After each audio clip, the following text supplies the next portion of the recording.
The doctor just gave me something to sleep. I pray the Lord my soul to keep.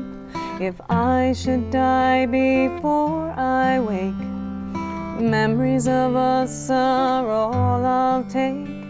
Mama holding one hand, Dad on the other, sister at my feet holding on to my brothers, all looking at me like... First time in North Carolina. First time in North Carolina. You had been invited in the past. Yeah, well, it's kind of an extension of the first invitation. Richard had gotten a hold of me, I guess it was probably the November, probably a year ago around this time, about coming here for Easter. So I was very excited about it, but thought it's quite a long drive from Prince Edward Island. So my response was I'd love to come, but I'd have to see if I could get more gigs on the way down to kind of finance the trip. Sure. And I was unable to do that. So we kind of canned it for then and said maybe we'll bring it up a little bit later.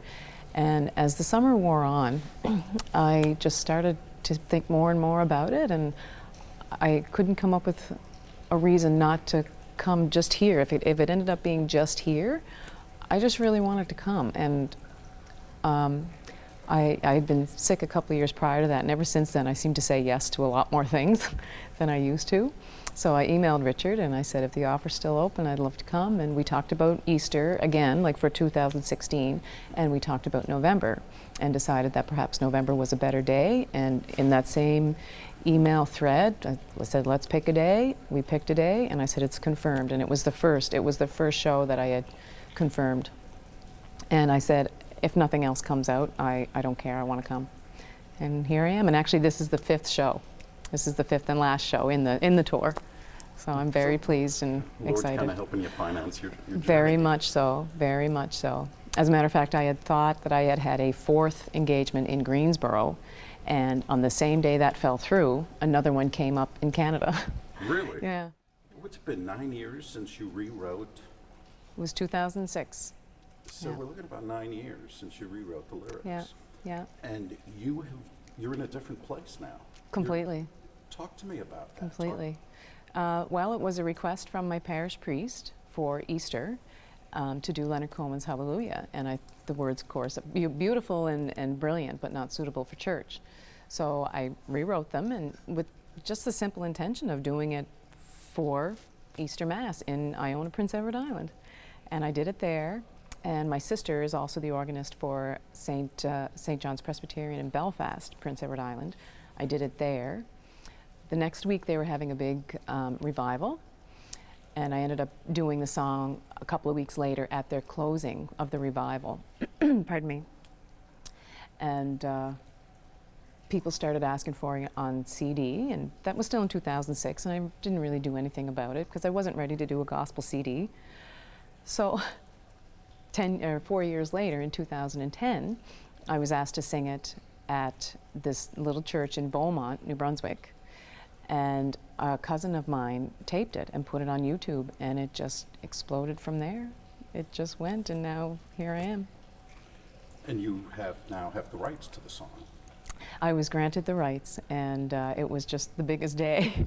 It was a very big day for me, and I'm just so thankful that happened. And that song has just brought me so many things, so many blessings, and friends all over the world. I mean, these people in Greensboro that I stayed with are as a result of that song and of the video, and here as well. It's just been a real blessing. Yeah.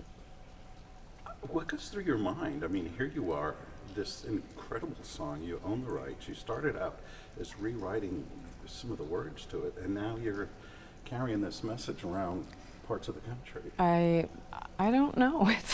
I've never really thought about it in those terms. I feel incredibly fortunate,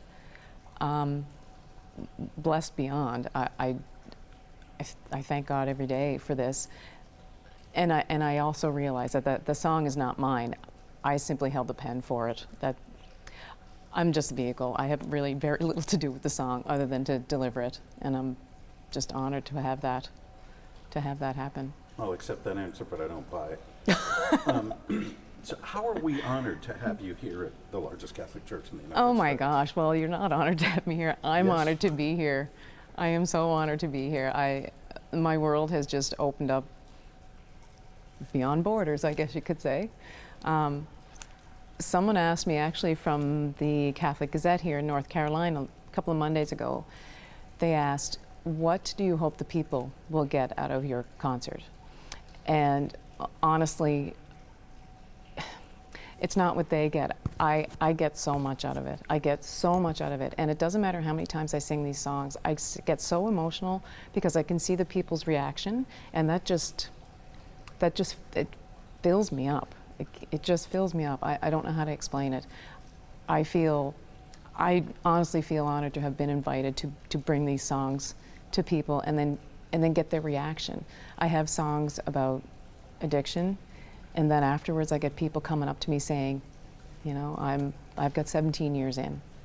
Or I have people who've lost a loved one to cancer or anything it might be. And then because of my Soul to Keep, a song written through my illness and recovery, they come up to me and they say, I'm a nurse, or I lost my mother to ulcerative colitis, or I have a sister with whatever it might be. And it just goes to show you that the world is big geographically, but everybody shares the stories. And when people come up to me and say, you told my story word for word, I'm honored to have people say that to me. Do you ever wonder why you? Oh, yeah. I mean, what goes through your mind? I'm just amazed every day. I mean, I'm on the road by myself. I love to drive. I'm on the road and I'm looking at the scenery, and I just say, thank you for letting me drive 1,700 miles without incident. I can't believe I'm even here. These are things I've never done, seen. I'm speaking to people I've never spoken to before. Total strangers are hugging me. Like, I do ask that a lot. Why is this happening to me? But I'm not smart enough to figure that out. I'm just glad that it's happening, and that He's blessed me to do this. Talk to me a little bit about Still. Still. Well, again, as a result of Hallelujah, people were always asking for a gospel album. And before, it's funny, I think of life now in terms of before and after I was sick. Before I was sick, I did think about doing a gospel album, but I didn't want to do it for the wrong reasons. And to me, the wrong reasons were to make money or because somebody wanted me to. That, to me, wasn't the right reason to do it. I needed to do it for me as much as for anybody else. So after being in the hospital for 9 weeks with ulcerative colitis and a couple of major surgeries, and you just come to realize that there are bigger things and more important things than just yourself. And my faith it strengthened a lot while I was in there, and I didn't expect that to happen at all. I did not expect it. I had a lot of words with God while I was in there, some of them not so nice. But I came to realize that as far as the idea of God goes, I knew He was there. I always knew He was there. But through this experience, came to know Him as a real person almost, like that I would have a conversation with, a conversation like I'm having with you right now. And before that happened, it was just an idea, a theory, right? So after I had come through all this, it just became really, really clear over those 9 weeks and then those 8 more months of recovery that I was being led to do this.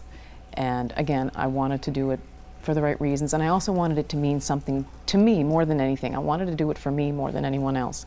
So as far as the album is concerned, everything about it has a specific meaning for me. Again, I'm a very selfish person.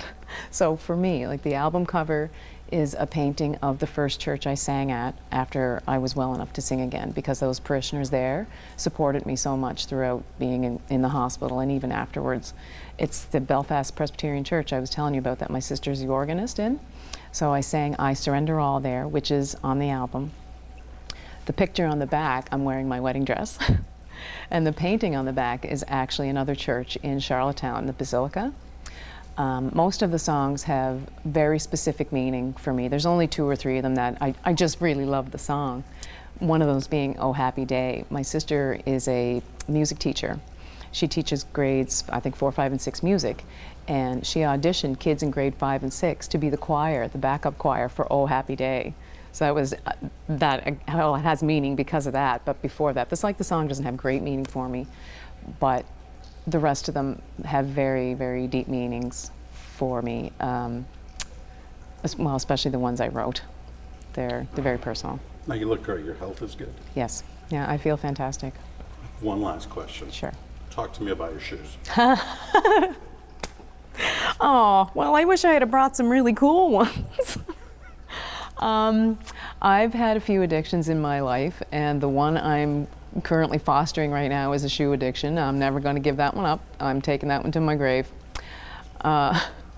There's a shoe store in Halifax, Halifax, Nova Scotia, that I happen to catch the sales every year, and my limit is 5 pair or $300, and that's at 70% off. So I come out pretty good, and every year, accidentally, I come home with a few more than 5 pair. So right now, I'm working on about 200 pair of shoes and boots. And I met a lady the other night from Toronto who's got 500 pair, so now the ante's been upped. And we're looking for a bigger house. A child's unashamed, unconditional love. The first drop of rain falling down on my head. The feel of your leg touching mine in our bed. The love that I feel in my own living room floats in the air like the finest perfume, filling me up more than I deserve. How come I never noticed before? The shade of the sky when the sun's going down, the change in the air when the fall comes around, the peace on your face as you're falling asleep, the peace that I feel inside my soul to keep.